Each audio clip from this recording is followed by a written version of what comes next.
प्रतापगढ़ के बसाड़ स्थित कृषि विज्ञान केंद्र पर कृषि सखियों के लिए आयोजित किए जा रहे 5 दिवसीय प्रशिक्षण में विशेषज्ञों ने प्राकृतिक खेती के विषय में जानकारी दी। कृषि विभाग के संयुक्त निदेशक गोपाल नाथ योगी ने बताया कि राष्ट्रीय प्राकृतिक खेती मिशन के तहत कृषि सखियों के लिए प्राकृतिक खेती विषय पर 5 दिवसीय प्रशिक्षण का आयोजन किया जा रहा है। कृषि विज्ञान केंद्र पर आयोजित इस कार्यक्रम के तहत योजना प्रभारी अरविंद मीणा सहित कृषि विशेषज्ञों ने कृषि सखियों को प्राकृतिक खेती के तरीके बताए। साथ ही इस खेती के माध्यम से खर्च कम करके आय को कैसे बढ़ाया जाए, इस विषय में भी जानकारी दी। प्रशिक्षण के दौरान कृषि सखियों को जैविक खाद तैयार करने के विषय में भी जानकारी दी गई। योगी ने बताया कि कार्यक्रम में 50 से ज़्यादा कृषि सखियां भाग ले रही हैं, जो प्रशिक्षण प्राप्त कर ग्रामीण इलाकों में जाकर किसानों को जागरूक करेंगी।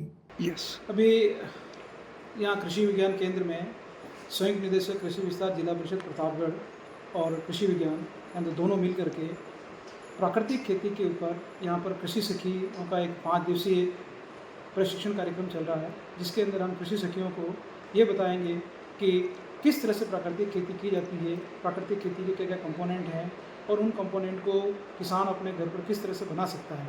इस सारी की चीज़ों का हम उनको प्रशिक्षण देंगे और ये कृषि सखियाँ अपने संबंधित गांव में जाएगी और उन गांव वाले किसानों को इस बारे में बताएगी कि किस तरह से अपन खेती के अंदर खर्चा कम करें और किस तरह से अपन दवाइयाँ, जैविक खाद, वर्मी कंपोस्ट और नेचुरल फार्मिंग का जो प्रोसेस है उसको किस तरह से कर सकते हैं और किस तरह से किसान अपने खर्चे को कम कर सकते हैं, खेती को एक अधिक आय का सोर्स बना सके और अच्छा जीवन यापन जी सके।